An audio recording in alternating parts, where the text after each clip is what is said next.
Good afternoon, and welcome to the Veterans Health and Wellness Foundation Veterans Lived Experience Series special event brought to you by the Veterans Health and Wellness Foundation. My name is Dr. Evelyn Lewis, and I'm your host, and I also serve as president and chair of the foundation. The foundation is a nonprofit 501c3 charitable entity, and it was established by military veterans with expertise in the area where health, wellness, and healthcare delivery intersect with the social determinants of health and military culture. What we do here is embodied in our mission, which is to build, educate, and maintain resource networks that support the complex physical, social, and emotional needs of veteran communities across our nation. Our vision seeks to expand communities that possess the knowledge and capacity to not only identify and address those service-related health challenges, but also to embrace, support, and empower the veterans and their families who experience them. Bottom line up top, as we say, for veterans and their families to be their best selves, the Veterans Health and Wellness Foundation strives to expand opportunities for them to live healthy and well lives that are undiminished by their service-related health concerns.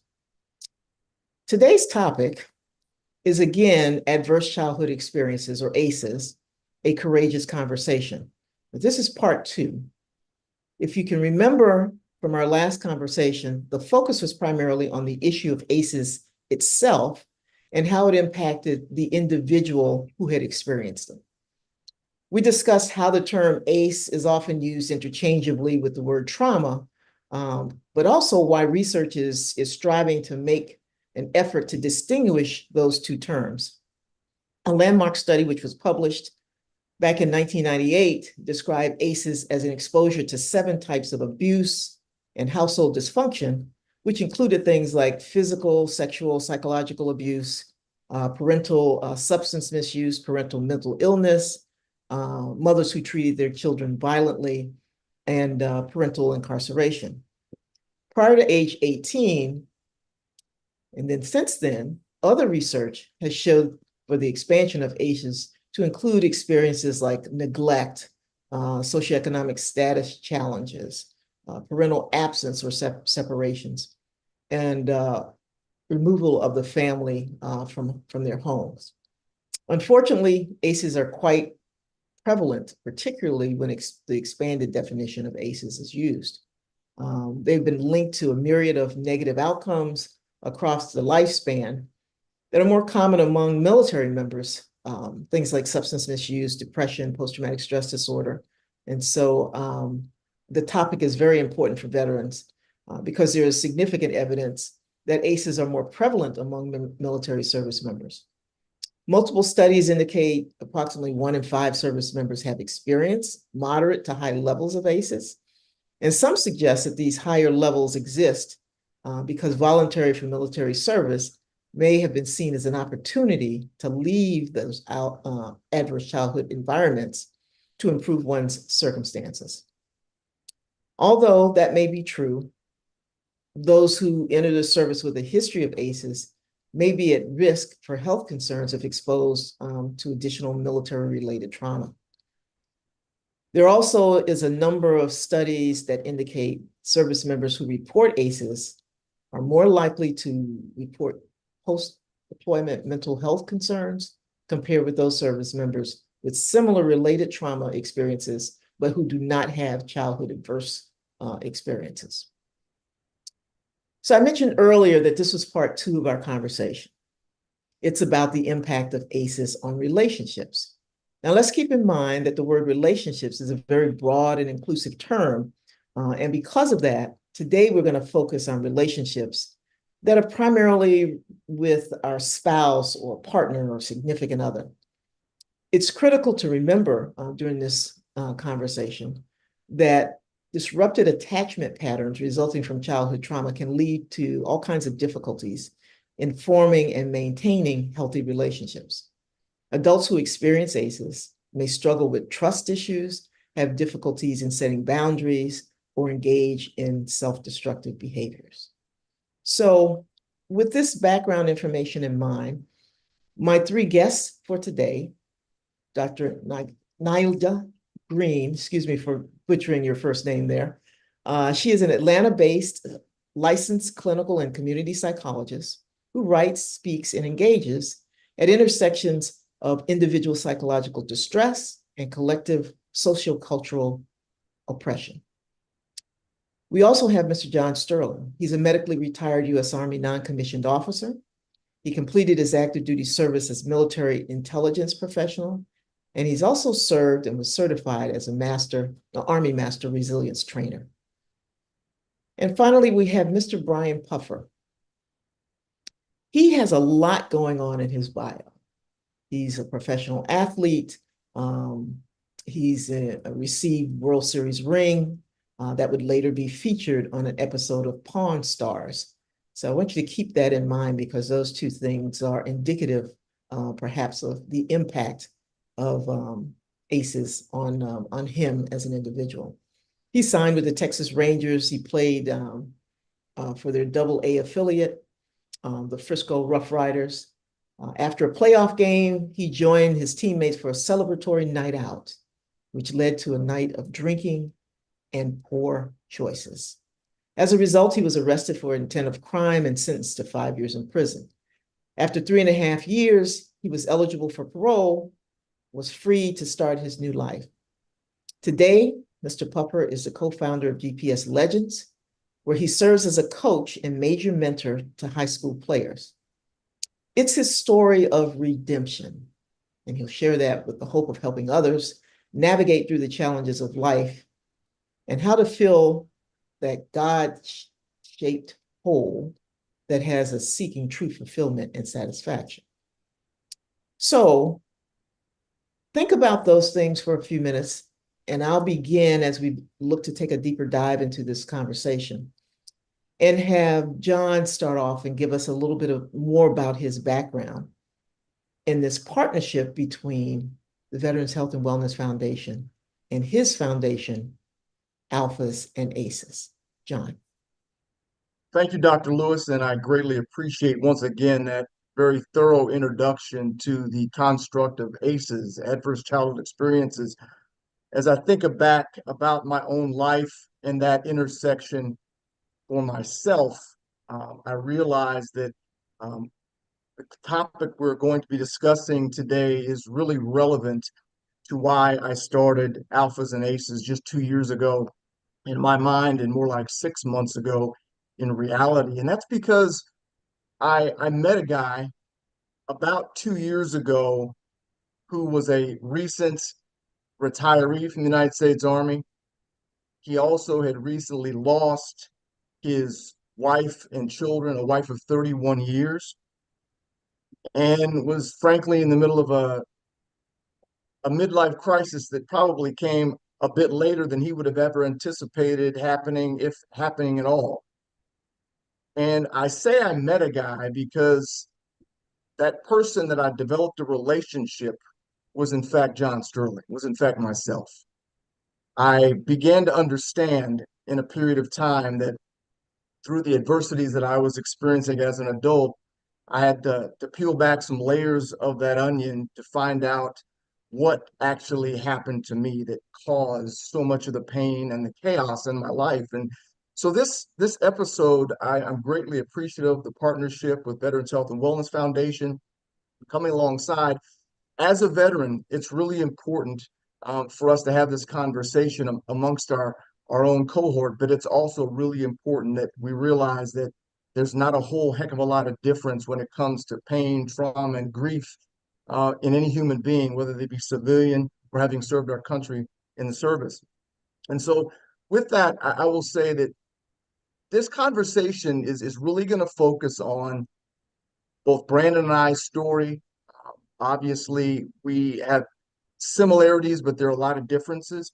And the unique part about Alphas and Aces is that we don't just tell our war stories here. We can lean on really, really comprehensive knowledge from people like yourself, Dr. Lewis, and Dr. Green, that can kind of bring everything together and help us get some context behind the things that happened to us. And so what I wanted to start with to kind of set the table, this idea of a relationship and what I did when I found out what the real story was behind my life and how it ended up at 55 years old, is I had to do three things. And it's real simple. I had to frame, name, so I could find the same. And the framing was this idea of allowing myself to view myself and that relationship with myself with a level of curiosity as opposed to judgment. So I was free to ask myself the question, what happened? And then from there, I got the answers that I needed. And it was not overnight. I was in a lot of therapy and a lot of counseling, but at the end of the day, I was able to name what happened. And that gave a sense of light and dominion over what before was a pure mystery because did not have recognition of those things in my life. And then as I began to do what John Sterling does pretty well, which is talk and relate to other people, I tried to be authentic about sharing my story. And I found out that, boy, were there a lot of people out there that said, me too, same. And it didn't necessarily have to mirror my pain.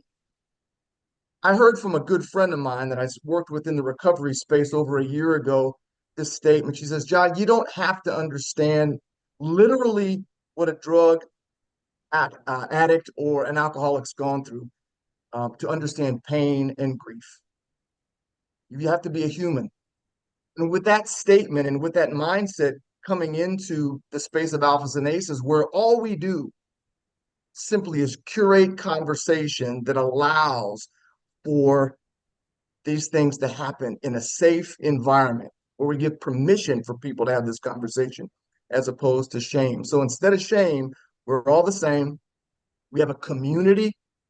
And you know what, Dr. Lewis, at the end of the day, sameness gives us capacity.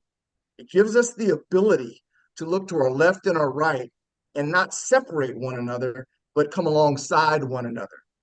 And we'll get more into this as the conversation goes on. But Brandon Puffer is a guy that I've known for a minute.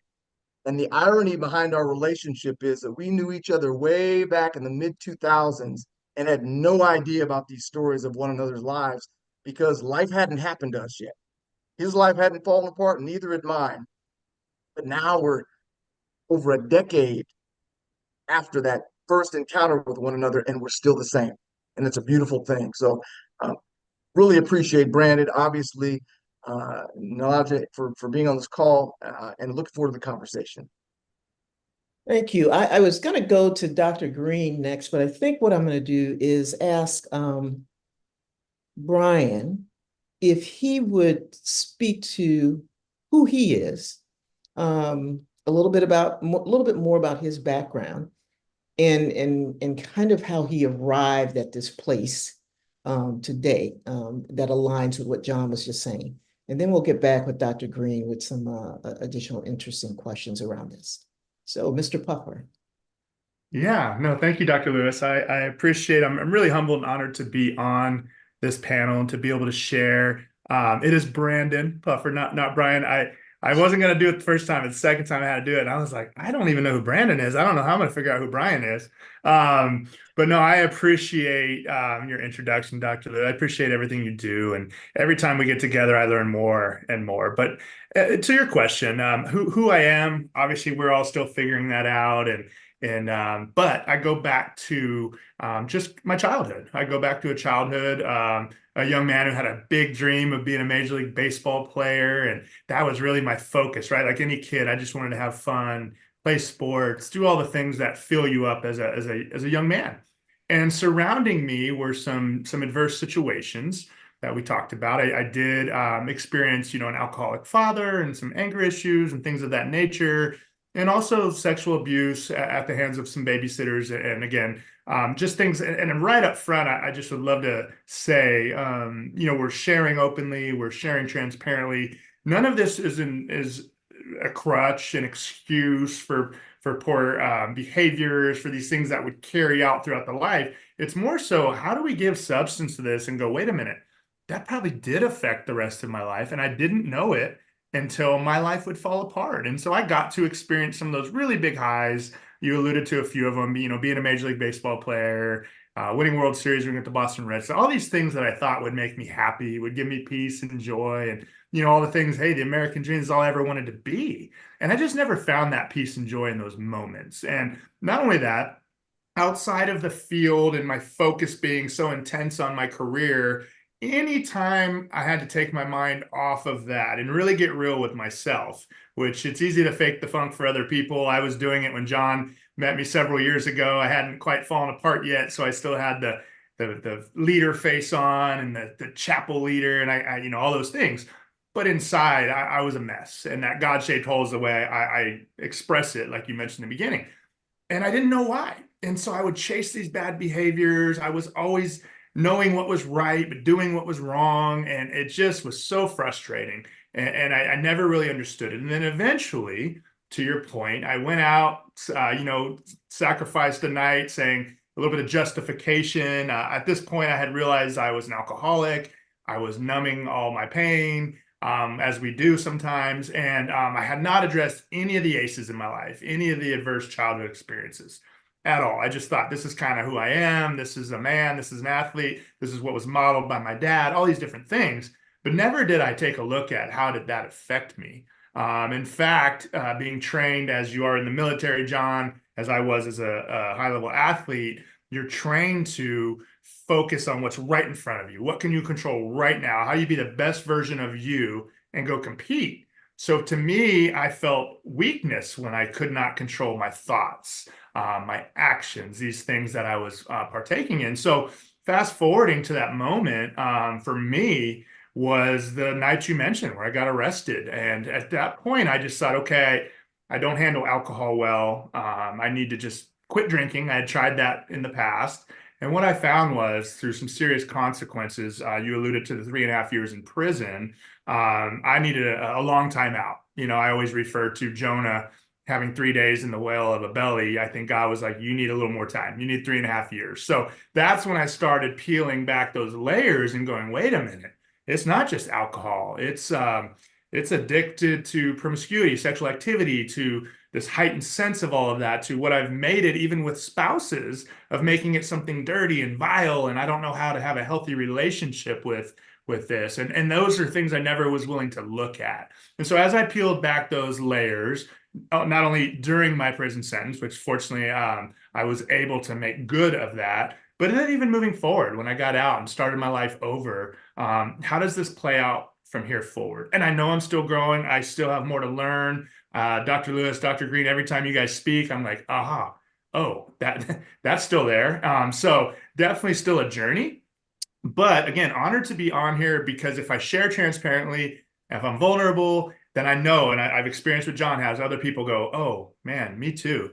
Oh, you're talking about that? Yes, let's all talk about this so we can go back, name it, frame it, get healthy, and move forward. And I'm still in that process, but thankful that, all these things in my life have transpired, and I'm around great people like you guys to be a part of helping me get healthier, but also those around us.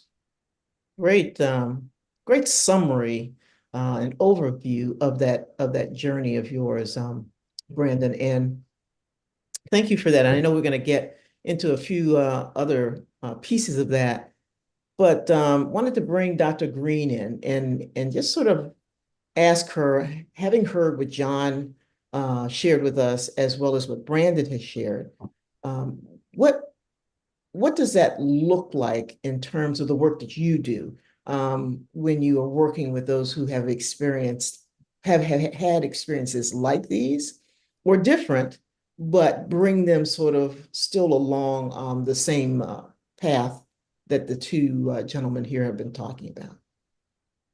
So, I always am appreciating the vulnerability of the moment and the courage of the moment. And I just wanted to acknowledge those things. And, both John and Brandon are really speaking to some of the ways in which we're socialized to silence trauma. And men in particular are often socialized to keep these really difficult experiences inside. And the ways in which the results of those experiences often show up is through externalizing behaviors. And so externalizing behaviors can look like addiction, sometimes addiction to substances, sometimes overspending, sometimes sex addictions, sometimes aggression, these outside ways of demonstrating a level of distress that might not look like distress, right? All of these behaviors can be masked. And so it isn't surprising that it takes really monumental moments for folks to step back and say, wait a minute, what's happening here? Because for many people, for many men and women alike, trauma is not at the forefront. Or if it is, one of the survival mechanisms for dealing with trauma is to push it back as far as you can. And so it takes something pretty jarring, like a divorce, like a jail sentence, like a long period of incarceration, like the threat of losing a child, sometimes even harm to oneself, sometimes the idea that your career will be lost, in order to force survivors at times to step back and really look at the connection between their own history and the present distress that they're living. Because the other piece of that is often for survivors, there's so much shame that holding on to that shame is almost more important than some of the other things, right? Like hiding is almost more important than some of these other things. And it's not a conscious decision, but shame tells us that something's wrong with us, that we're broken. And if anybody knows that we're broken, they're going to find out the big secret. And so we do whatever we can to protect ourselves from being seen as broken, incapable, inadequate. And so often what's driving these behaviors is a deep sense of shame. And we actually, as human beings, do a lot to try not to touch that place because that place is so vulnerable and so tender. And so I think it's important to name that, to bring that emotion into the room, because even by naming it, it helps to break its power. That's interesting. You talk about shame. And so we know that shame or stigma are huge pieces when we're considering things like ACEs and mental and behavioral health issues, et cetera. So how would you speak to or speak with those who have had these experiences, who are pushing against that shame, trying to avoid having to be vulnerable, to have these types of discussions, et cetera? How do you move one from this place of shame and stigma to at least somewhere near where Brandon and John are right now? So when we think about trauma, we have to think about what happened to you, what you tell yourself about what happened to you, and how you respond to what happened to you. And often it's what you tell yourself about what happens to you, where you find and you uncover the shame. And so I always want to know not only what is the experience, but what is the story you're telling yourself about the experience. And that's often where you hear things like, well, I should have known, I shouldn't have gone there, I shouldn't have trusted that person, I should have done this differently, I should have. And so there's all of this responsibility.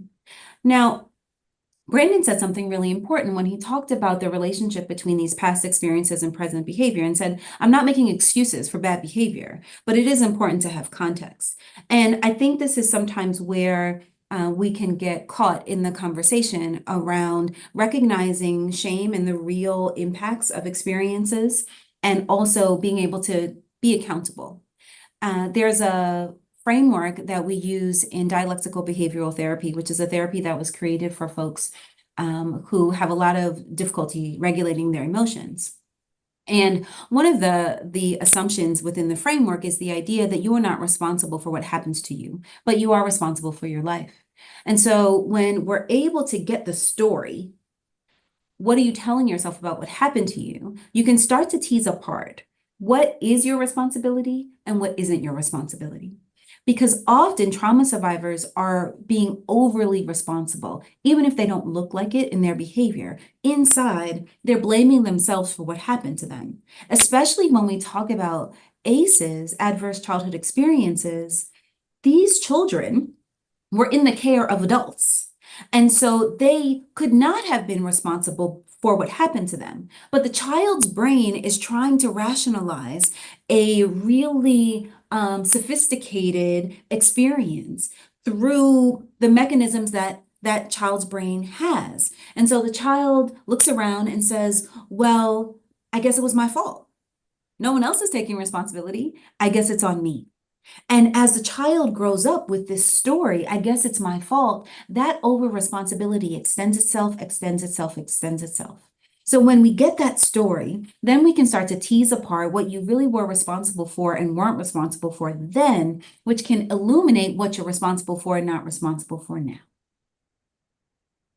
Interesting piece there. So with that, I'm going to ask both John and Brandon, and John, you just sort of lead off on this. When we talk about it was my fault, where was it in your journey that you began to separate those pieces, to relinquish some of the burden or responsibility of what had happened, such that you could begin to travel to where you are now? Right. Great question. And boy, do I like this format and the way this conversation is going, because we're doing exactly what I had intended and dreamt about, which was create a conversation that is so robust that we're digging into nuance now. And so what I can tell you, Dr. Lewis, about my specific scenario regarding what Dr. Green said, and I have another 3 words I'm going to use to illustrate it: blame, shame, and game. We've already used 2 of those words. So the blame for me, or the context we're talking about now, was never really in a thought process of I did it to myself or I allowed it to happen. My blame came decades later, and we're not going to get too deep into this because this is next week's conversation, but I literally had no cognitive recall of this particular event until I was 55 years old, because of some other things that happened in my life. It was rather an epiphany. So the blame conversation for me came about, and I had to release and relinquish when I had people around me saying, well, wait a minute, why didn't you say something a long time ago? I didn't have the wherewithal or anything to even have the conversation. So even in that instance, I think we're talking about this other question or statement we make quite often as human beings, not what happened to you, but what's wrong with you. So the condemnation came, and the what's wrong with you and why would you withhold this information, that was the blame element that I had to deal with and I had to walk away from. And it took some time because I absorbed it. I didn't know the answers to the questions any more than the people asking me. Then you get into the shame issue that follows very quickly afterwards. And I just think of 2 words: darkness and isolation. And so I had to put myself in, and Dr. Lewis, you were with me real time when this was all going down. You saw the options that I chose, and I did choose darkness on several occasions, just to be by myself and hole up. But I had so much support around me, that same community that I talked about before, that I didn't realize that I had at the time. And in those 2 elements allowed it to not be a game. Because here's the game: chaos and constriction. Nobody wins. Ongoing cycle of chaos and retraction, and everyone's hiding, everyone's angry, everyone's doing, it's crazy. And I lived through that for about 9 of my 16 months of separation from my wife and kids. So I call the first 3 words, frame, name, and same, a reckoning, spelled like how you would think it's spelled, Reckoning. But if we go down the blame, shame, and game path, it's reckoning, spelled Wreckoni. It's a wreck. If we choose the blame, the shame, and play the game. So I had to work through that. And I had to make some decisions that look like I have to put people that don't understand, that want to say not nice things or not support me to the side. And I have to pursue wellness. And I have to get right. And I have to do what Dr. Green was describing and decide what's my fault and what's my responsibility. That was the game changer for me. And I can tell you, this is a tough conversation for me because the three people that I was having a reckoning with was my wife and my two kids. And boy, was that difficult. And I know Brandon knows a lot about family in the context of decisions that put us in a place, where we don't want to be. But that's the beauty and the power of this conversation, Dr. Lewis, because we don't got a lot of permission out there. I've been told there's not a lot of permission out there to have this very conversation because it's difficult. But that's my version of your short answer. I'm always going to have or question. I'm always going to have a long answer. So, but I really appreciate where we're headed. Thank you. And Brandon, as I mentioned, I want you to sort of respond to the same question, because as we were talking earlier, we talk about some of the commonalities of the journey between people, but we also know that there's points of divergence. And you mentioned, having gone out that night and made some poor choices and drinking and what have you, and ending up being incarcerated. So was that a moment of reckoning for you, or did it occur earlier? Talk a little bit about that for us. Yeah, absolutely. That, if I had to pinpoint it to a specific moment, absolutely. It wasn't the arrest. That was obviously, as anyone would imagine, an awakening of, okay, I had made poor choices in the past. I'd had this constant battle throughout my life of really, truly wanting to do right, what I knew to be right, and just struggling against that all the time. And it's a really hard place to be.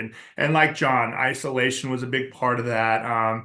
When people look to you as a leader or a mentor, it makes it even harder to kind of admit, look, I am a wreck. You use that word, John. I'm a wreck. Like, you guys are sitting here saying you've got it all going on. You got this and that. I'm like, but inside, when you know that that's just not the case, but you really don't want to admit it because, like you said earlier, if you let down that wall for 1 second, you're vulnerable. Now it's, oh, they're going to figure everything out about me. They're going to just know that I'm the fakest, most messed up wreck of a human being, because that's how I felt most of the time. And I didn't want to give them that little sliver. So it's just fight. And like I said, in the training of just like, you're mentally tough enough to get through this, and just this battle that I finally had to give up when my life ended up, like I said, it was 9 months after is when I got my prison sentence. Went through a trial, did the whole deal. And when they took me back, they came out, gave me a 5-year prison sentence. They put me in handcuffs. I asked if I could go say bye to my dad. They said no. Very real situation. They took me to a holding cell where they, took all my clothes, put me in their clothes, kind of, when the bars clanked, Dr. Lewis, I mean, I literally can see it here right now. As soon as I heard that clank, that was the moment. And that was the moment every prayer changed from get me out of prison, I don't want to go through this, to, okay, this is where my choices got me. This is where me not dealing with adverse situations got me. This is where me just trying to hide everything and living double-mindedly got me. And so I just surrendered everything at that moment. Literally everything. Like, and I'm going to walk this out during my sentence, which I did. And after that as well. So that was certainly my moment. If I was to say today that thank goodness I never have an ounce of shame or guilt anymore, I'd be lying. I think it's ongoing. That's another thing. I'm trying to still go, look at me now. I'm out. I'm on this panel. I'm Coach Puff Positive. I've got all these great things going on in my life. The redemption is amazing. I love the story of redemption, but then it's like, can we get right back to that point of like, oh yeah, now I don't even have any struggles anymore. I don't battle anymore. It's like, I do. I really, really do. So it's a daily struggle. It's a daily battle. I think shame, that word shame, guilt and shame, gosh, I don't know if there's a more powerful word that transpires in my life, because every time I receive something great, earn something great, have an awesome life, full redemption with my children, which I want to talk about, those broken relationships, how this affected my children was a very, very real thing. but the redemption's there if you choose to face it. You choose to turn from your behaviors. So all those things are so real, so impactful in my life. But again, I would be lying if I didn't think sometimes, when am I going to sabotage it? When is that old guy going to come back? Like, when does he just go away and we don't have to worry about him anymore? And I know Dr. Green, Dr. Lewis are probably going, ooh, I got something for that.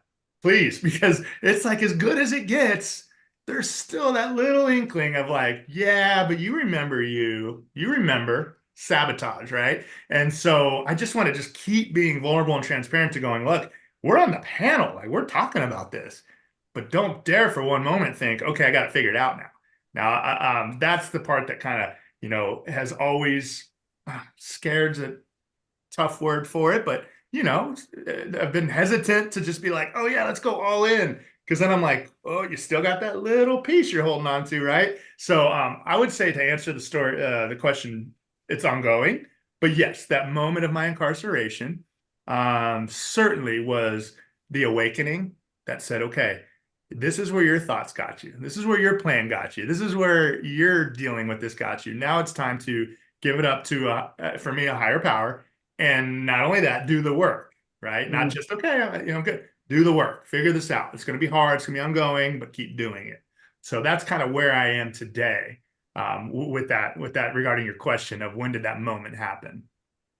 Dr. Green, with the words that Brian has spoken and the things that John has also said, I hear the word that I hear often when we're talking about perhaps individuals who've had substance use disorder issues, and we say, once they've gone through treatment, that they're recovering, ING, meaning that it's ongoing.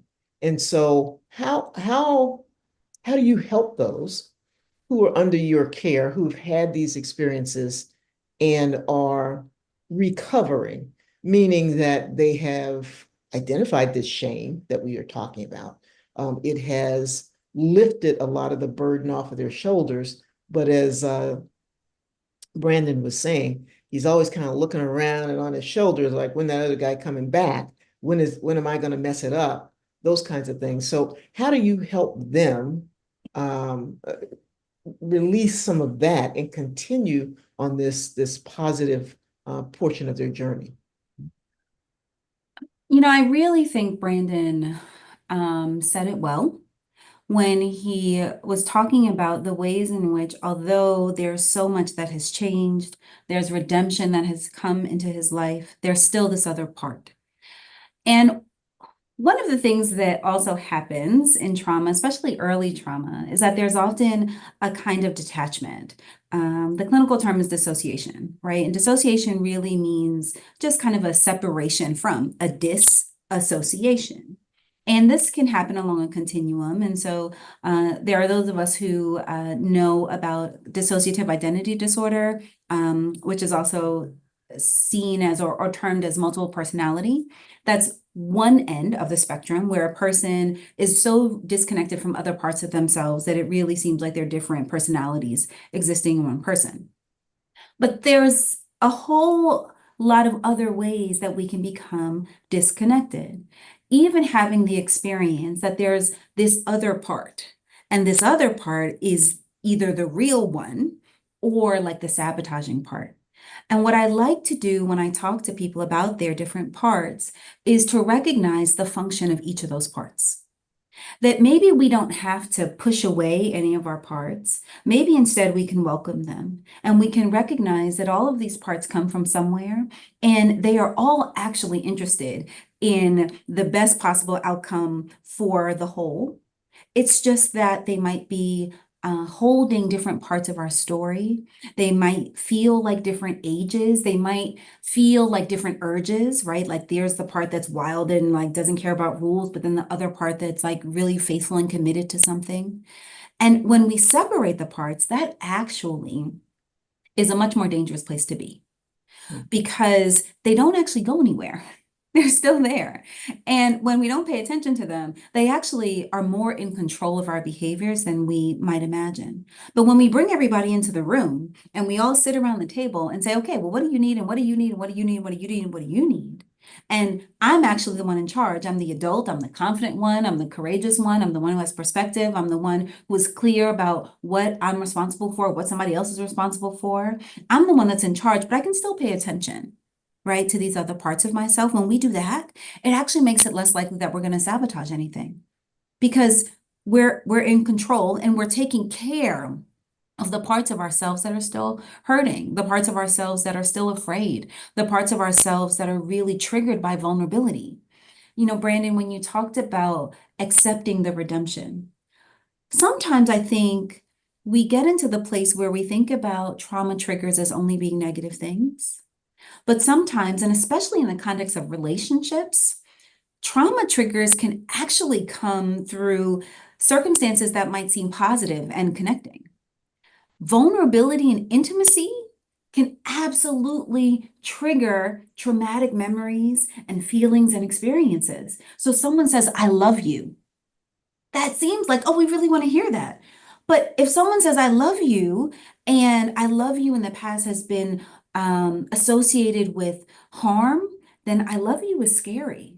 Or if someone says, I love you, and I think I'm not worthy of this, if this person finds out who I really am, they won't love me. I love you is scary.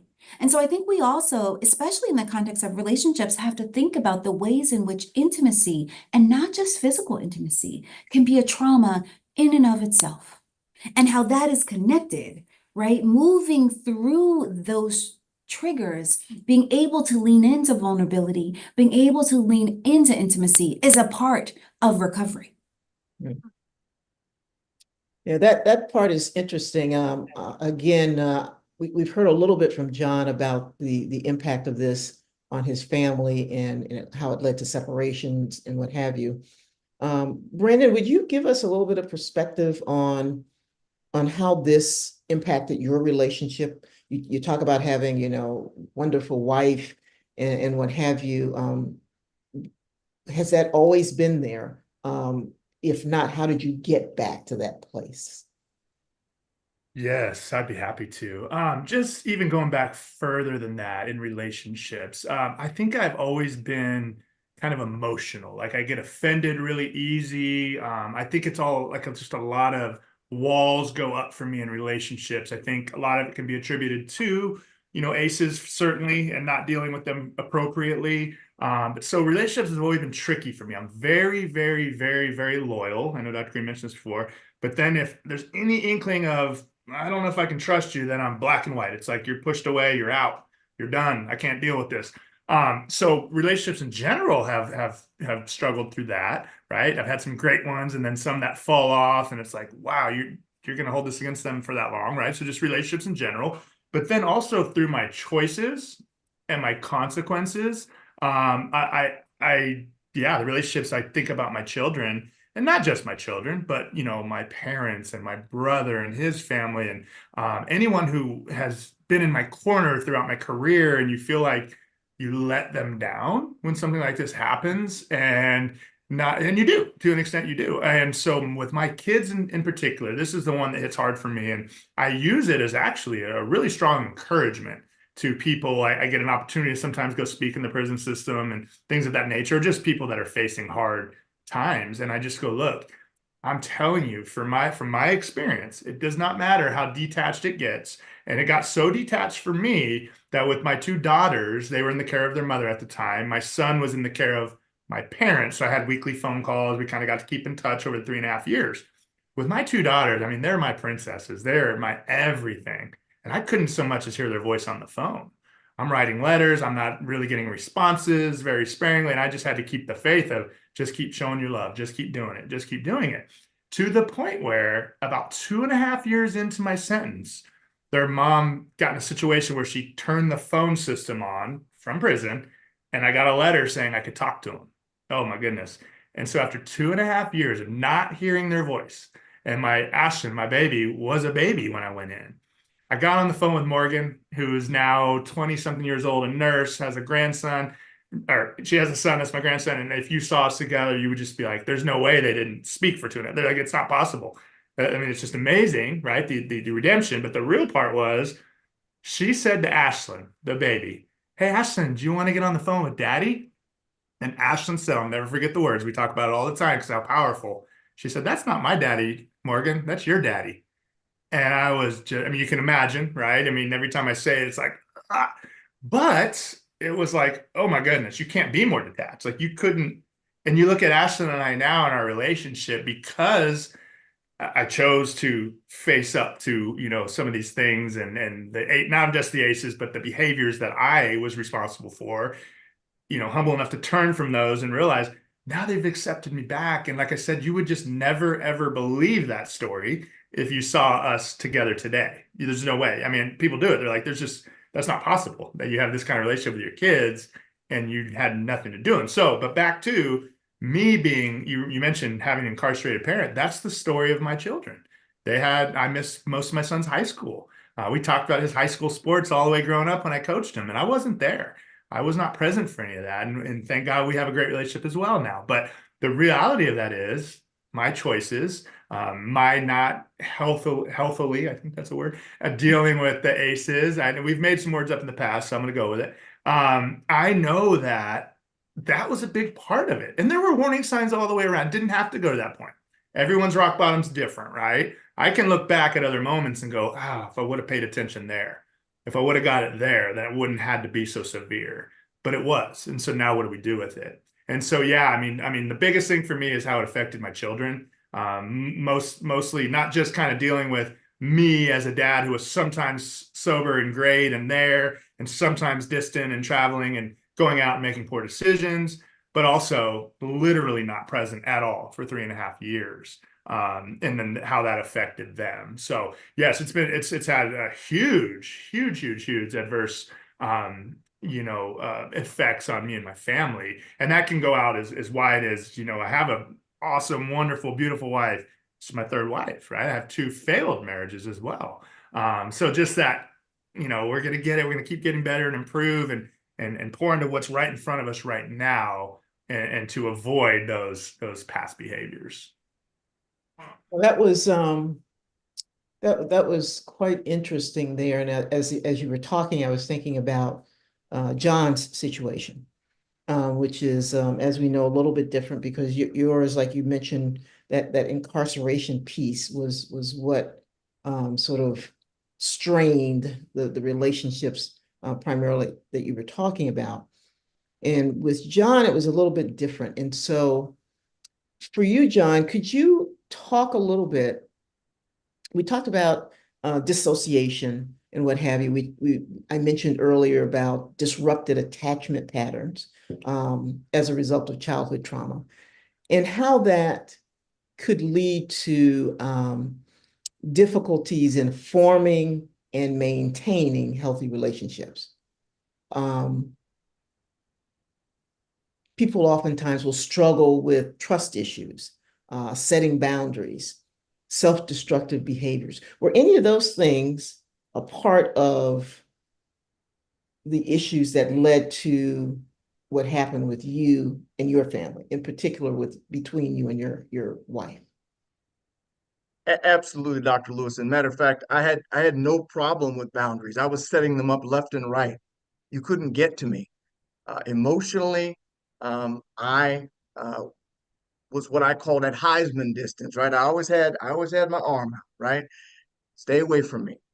Um, and I wasn't an emotionally void human being, but I was developing boundaries around myself, my spiritual life. I didn't even trust God. I didn't. There was not a lot of trust in my life, and until I kind of was able to connect dots on all of that, you could ask every one of the closest people in my family, and I know we're going to get into some extended family conversation next week, but from my brother to my father to my mother to my wife and my kids, I was a pretty arrogant dude, right? And I dealt with Brandon in a leadership capacity in pro baseball where I was a leader there, and I don't really know how I was viewed. Probably I was putting on a different kind of face for that. I know the military really worked out well for me because you're Teflon, right? There's no, like they say in the military, if you let's see, if the Army wanted you to have emotions, they would have issued you emotions, right? So at the end of the day, I wasn't issued those, and so I didn't need to express those. And if I did, it was something of a command variety, and that even followed me home, and it was convenient and it was easy. But here's what I'll say: all that being true, those similarities of the effects and impacts of the adverse childhood experiences did what they did in my life and Brandon's. But I want to echo from a, I guess maybe positive standpoint on the catalyst that going through those things in my life allowed me to be in my own family's life, because we now look like a very similar family to Brandon's, where no one would ever guess what went on in our lives. And Brandon's is a different story with a different length behind it. We had 16 months of some pretty bad stuff that didn't look like a good outcome. But what I can tell you is that, and Dr. Lewis and Green, I'd love to hear you riff on this as well. Um, there's never really a situation, to my knowledge, where there's a single bad seed in the family. There's just a bunch of humans that are struggling, and we all need help, and we all need intervention, and we all need therapy. We all need a hug. And so when I came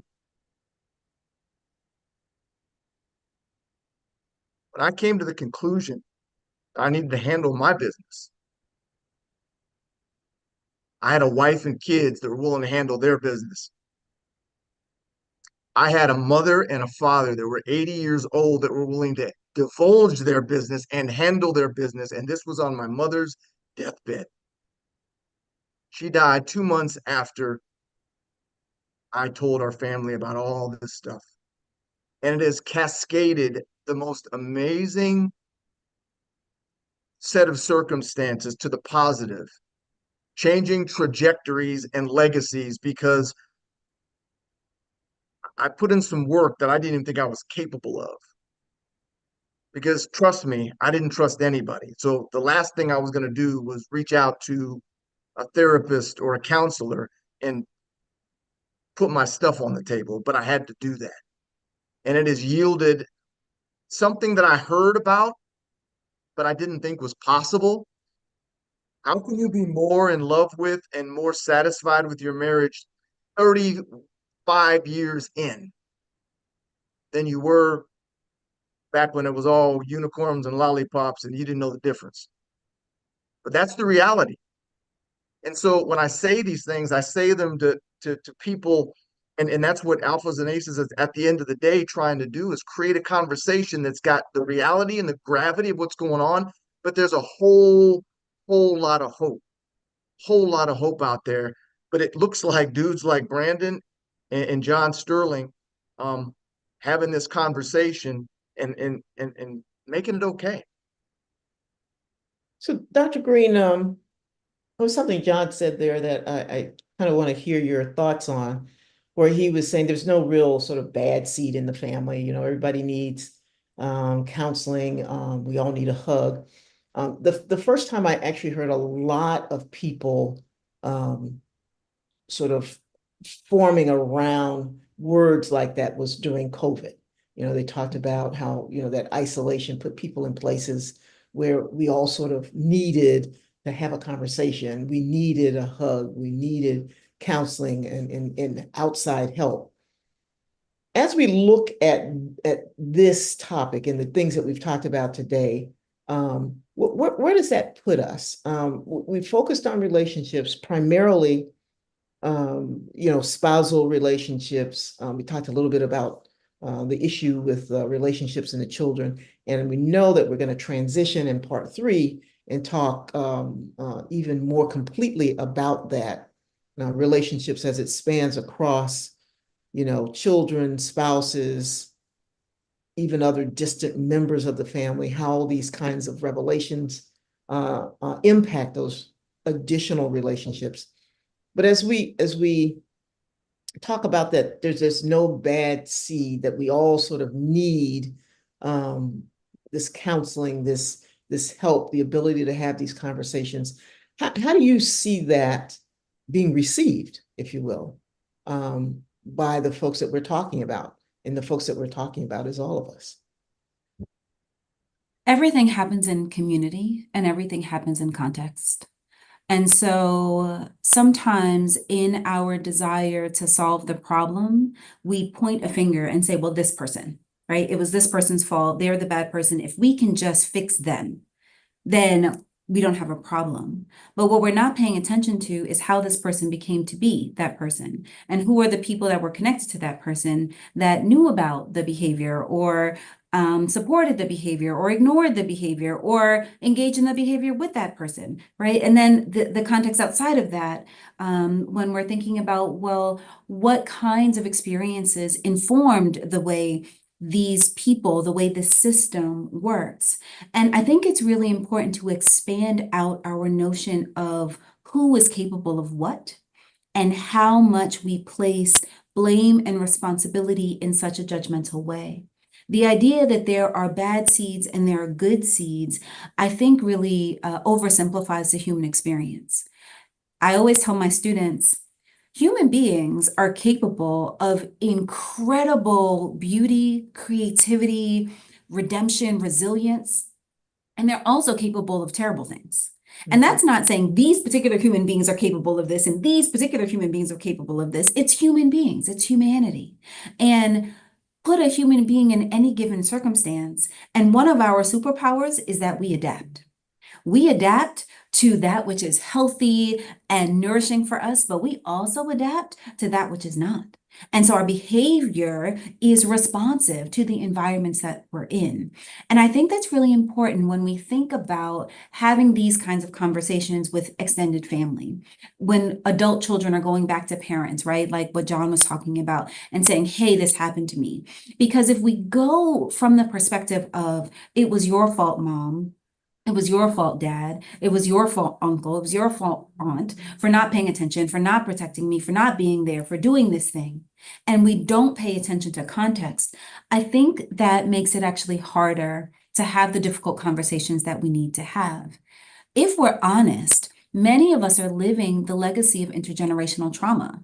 And that means that it wasn't just my mother or my grandmother or my great-grandmother, right? That means that all of us are living history. And we're living parts of history that we know and that we don't. And our history has been informed by the context that we've grown up in. And so it's really important to, yes, pay attention to individual responsibility and accountability, but also to recognize that all of us are in systems and communities and contexts.